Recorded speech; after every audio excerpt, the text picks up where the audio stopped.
മാം ഇപ്പം എല്ലാവരും ചോദിക്കുന്ന ചോദ്യമാണ്, ഇപ്പോൾ ഈ മഞ്ഞപ്പിത്തത്തിന് എപ്പോഴാണ് ഹോസ്പിറ്റലിൽ അഡ്മിറ്റ് ആവേണ്ടത്? യൂഷ്വലി മഞ്ഞപ്പിത്തമൊക്കെ വീട്ടിൽ നിന്ന് തന്നെ റെസ്റ്റും ഫ്ലൂയിഡ്സും ഒക്കെ കൊടുത്തു കഴിഞ്ഞാൽ ശരിയാവാറുണ്ട്. പക്ഷേ ചില കേസസിൽ നമ്മൾ ഹോസ്പിറ്റലിൽ അഡ്മിറ്റ് ചെയ്യേണ്ട ആവശ്യം വരാറുണ്ട്.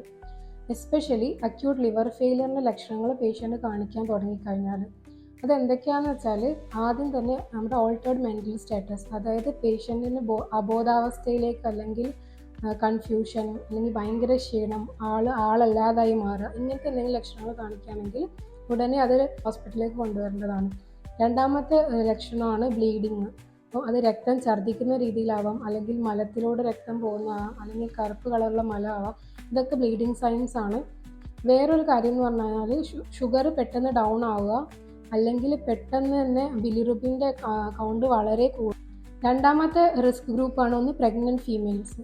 എസ്പെഷ്യലി ഈ ഹെപ്പറ്റൈറ്റിസ് ഇ എന്ന് പറഞ്ഞ വൈറസ് പ്രഗ്നൻറ്റ് ഫീമെയിൽസിനെ ബാധിക്കുമ്പോൾ പലപ്പോഴും മരണം വരെ സംഭവിക്കും.